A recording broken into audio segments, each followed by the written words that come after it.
آج جو میں اور آپ سوچتے ہیں کہ اسلام مظلوم ہے، تو اسلام پر ظلم کفر نہیں، وہ مسلمان کر رہا ہے جو اسلام کے ساتھ مخلص نہیں۔ آج اسلام پر ظلم وہ مسلمان کر رہا ہے جو اسلام کے نام پہ چوری کرتا ہے، وہ مسلمان کر رہا ہے جو اسلام کے نام پہ دھوکہ دیتا ہے، وہ مسلمان اسلام پر ظلم کر رہا ہے جو اسلام کے نام پر منافقت کرتا ہے اور دنیاوی مفاد کے لیے بک جاتا ہے، چند ٹکوں کے لیے بک جاتا ہے، تھوڑی سی عزت کے لیے بک جاتا ہے، تھوڑی سی شہرت کے لیے بک جاتا ہے، حکومت میں شریک ہونے کے لیے بک جاتا ہے۔ کیسی عجیب بات ہے کہ کیسے کیسے لوگ اس طرح بکتے ہیں جس طرح قربانی پر جانور بیچے جاتے ہیں۔ یہ کردار جو ہے آج کے مسلمان کا، یہ سبب بن رہا ہے ظلم کے بڑھنے کا اور کفر کی آندھیوں کو بڑھانے کا۔ لیکن یاد رکھو، اگر ساری اسلامی ریاستیں بھاگ گئی تو اللہ کا ایک بندہ تو بیٹھا رہا، خواجہ محمد دربندی رحمۃ اللہ تعالی، اسے کسی بڑی فوج کی ضرورت نہیں ہے۔ اگر خدا نہ خواستہ ہم سب بھی ساتھ چھوڑ دیں گے، پھر بھی کوئی بندہ تو اس کا ایسا ہوگا جو حق کا علم بلند کیے اس کی ذات کے بھروسے پر بیٹھا رہے گا اور کفر کے لیے چیلنج بنا رہے گا، اور شاید خوش نصیب ہوگی وہ قوم جسے اس کے طفیل ایمان نصیب ہو جائے گا، اس لیے کہ اسلام کو رہنا ہے، قرآن کو رہنا ہے، دین برحق کو رہنا ہے، اور غلبہ محمد الرسول اللہ کے لیے اور آپ کے دین کے لیے ہے، اور طے شدہ بات ہے لَأَغْلَبَنَّ أَنَا وَرُسُلِي، میں غالب رہوں گا، میرے سارے رسول غالب رہیں گے، اور ہر رسول فاتح رہا، کسی رسول کو تاریخ میں شکست نہیں۔ حالات تو اس سے بھی بدتر ہوتے رہے، حالات نے تو آقا نامدار صلی اللہ علیہ وسلم کو اور آپ کے جانثاروں سمیت شیب ابو طالب میں بند کر دیا اور مقاطعہ کر دیا قوم نے کہ کوئی انہیں پانی کا قطرہ بھی نہ دے اور دانے کھانے کا بھی کوئی ایک دانہ بھی نہ دے۔ لیکن مٹا کون؟ کفر مٹ گیا اور حق غالب آیا، فتح محمد الرسول اللہ کے قدم چومتی تھی، فتح آپ کے غلاموں کے قدم چومتی تھی، اور جن گھوڑوں پر دوڑا دوڑا کر لوگوں نے غلبہ اسلام کے لیے جہاد کیا، اللہ کو اتنے پیارے تھے کہ ان گھوڑوں کے سموں کی قسمیں کھائی رب العالمین نے۔ سوار تو سوار رہے، قرآن حکیم میں ان گھوڑوں کے سموں اور ان سے اڑتی ہوئی چنگاریوں کو غلبہ اسلام پر گواہ قرار دیا رب العالمین نے، کہ میں ان گھوڑوں کی قسم سے مراد ہوتا ہے کہ جس کی قسم کھائی جائے اسے گواہ بنایا جاتا ہے۔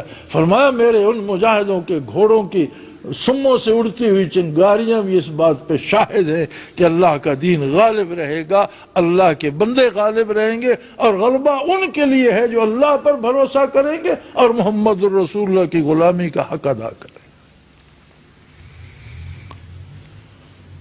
لیکن بات بڑی پتے کی، قرآن کریم کی ہر بات پتے کی ہوتی ہے، اور حق یہ ہے کہ قرآن کی کوئی ایک آیت نازل کر دی جاتی اور باقی سارا قرآن نازل نہ ہوتا تو پوری انسانی زندگی کے لیے وہ ایک آیت کافی تھی۔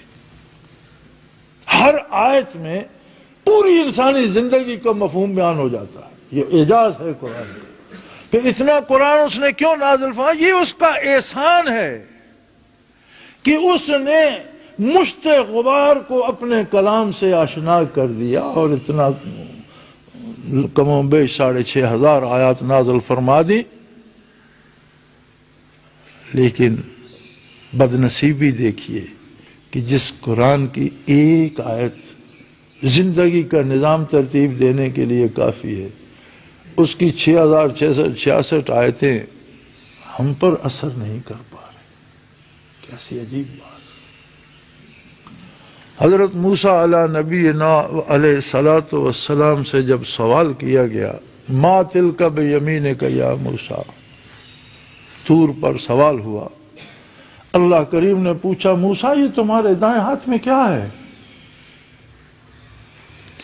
جواباً عرض کیا ہے یہ عصائی اتوکا علیہا واحش بہا علی غنمی ولی فیہا معارب اخری، یہ میرا عصا ہے، میں اس پر ٹیک بھی لگاتا ہوں، اس سے اپنی بکریاں بھی چراتا ہوں، اور بہت سے دوسرے اس کے مفادات اور فائدے گن دیے۔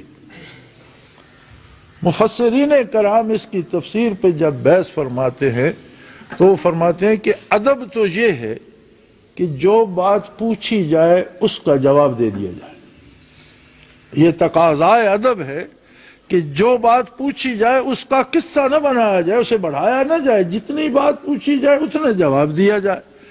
اور نبی تو ادب سکھانے والے ہوتے ہیں، نبی کی جوتیوں کے طفیل لوگوں کو اور ان کی خاک پاک کے طفیل لوگوں کو ادب نصیب ہوتا ہے، اور یہ اولی العزم رسول ہیں موسیٰ علیہ نبینا علیہ الصلوۃ والسلام۔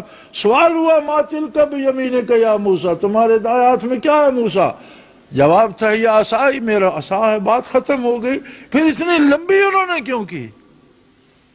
تو وہاں علماء لکھتے ہیں بیک لفظ تماں گفتن تمنائے جہانیرا، بیک لفظ تماں گفتن تمنائے جہاں، پوری دنیا کی بات ایک لفظ میں ختم ہو جاتی ہے، آپ ہاں کہہ دو یا نہ کہہ دو بات ختم ہو جاتی ہے۔ دنیا کی کوئی ایسی بات نہیں ہے جو ایک لفظ پر ختم نہ کی جا سکتی ہو، یا ہاں کہہ دو یا نہ، ایک لفظ ہاں کہہ دو بات ختم ہو گئی، نہ کہہ دو بات ختم ہو۔ لیکن فرمان منز بیر حضوری طول دادم داستان رہا، مجھے تو آپ سے شرف ہم کلامی نے وہ لذت بخشی کہ میں اسے قائم رکھنے کے لیے بات کو بڑھاتا چلا گیا۔ فرماتے لذت ہم کلامی نے موسیٰ کو مجبور کر دیا کہ وہ بات کو بڑھاتے چلے گئے کہ بات اللہ سے ہو رہی تھی۔ تو قرآن کریم کی اتنی آیات مبارکہ یہ محض اس کا احسان ہے کہ لذت حضوری عطا کر دی اس نے۔ حضور فرماتے ہیں صلی اللہ علیہ وسلم کہ جب قرآن پڑھو تو اس انداز سے نہ پڑھا کرو کہ اللہ کی کتاب اور بندوں کے لیے آئی ہے، یہ انداز قرآن پڑھنے کا نہیں ہے۔ اس انداز سے پڑھو کہ میرا رب میرے ساتھ بات کر رہا ہے، وہ تمہیں مخاطب کرے گا، تمہیں کہے گا یہ کرو، تمہیں کہے گا یہ نہ کرو، تمہیں کہے گا آؤ میں تمہیں فلانی قوم کا قصہ سناتا ہوں، آؤ میں تمہیں لوگوں کے حالات بتاتا ہوں، آؤ میں تمہیں دنیا کی بات بتاتا ہوں، آؤ میں تمہیں آخرت کی بات بتاتا ہوں، آؤ میں تمہیں کاروبار کا سلیقہ سکھاتا ہوں، آؤ میں تمہیں لوگوں کے ساتھ تعلقات۔ اللہ ارشاد فرما رہے اور تم سن رہے ہو۔ فرمایا قرآن جب بھی کھولو اس طرح پڑھو کہ میرا رب مجھ سے بات کر۔ ہم قرآن پڑھتے ہیں لوگوں کے لیے، فرمایا لوگوں کے لیے نہیں، جسے تلاوت نصیب ہوتی ہے وہ خود اس انداز سے پڑھے کہ میرا رب میرے ساتھ بات کر۔ اور یہ اس کا کرم ہے کہ اس نے اتنی عظیم کتاب ہم جیسے ناکارہ لوگوں تک پہنچا دی کہ مجھ سے بات تو کرو۔ اب ہم کیسے لوگ ہیں، ہم پر اللہ کی بات اثر نہیں کرتی؟ ہم کیسے لوگ ہیں کہ ہم نے اسے ریشمی غلافوں میں لپیٹ کر طاقوں میں سجا دیا اور الماریوں میں رکھ دیا؟ ہم کیسے لوگ ہیں کہ جھوٹ بولنا ہو تو اس کی قسمیں اٹھاتے ہیں؟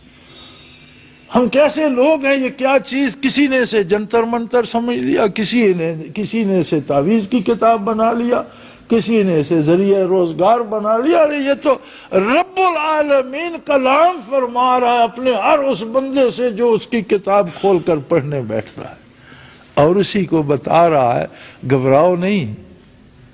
اگر کفر کے پاس دولت زیادہ ہے تو اسے میں نے دی ہے، وہ مجھ سے چھین کر نہیں لے گیا، میں نے دی ہے، اور جب میں چاہوں گا ساری دولت سلب کر لوں گا اور اسے بھوکا اور مفلس اور گداگر بنا دوں گا۔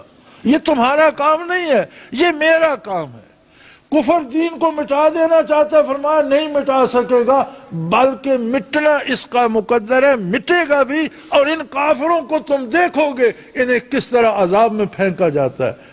آگے فرماتا ہے اپنی بات کرو، تم میرے لیے کیا کر رہے ہو؟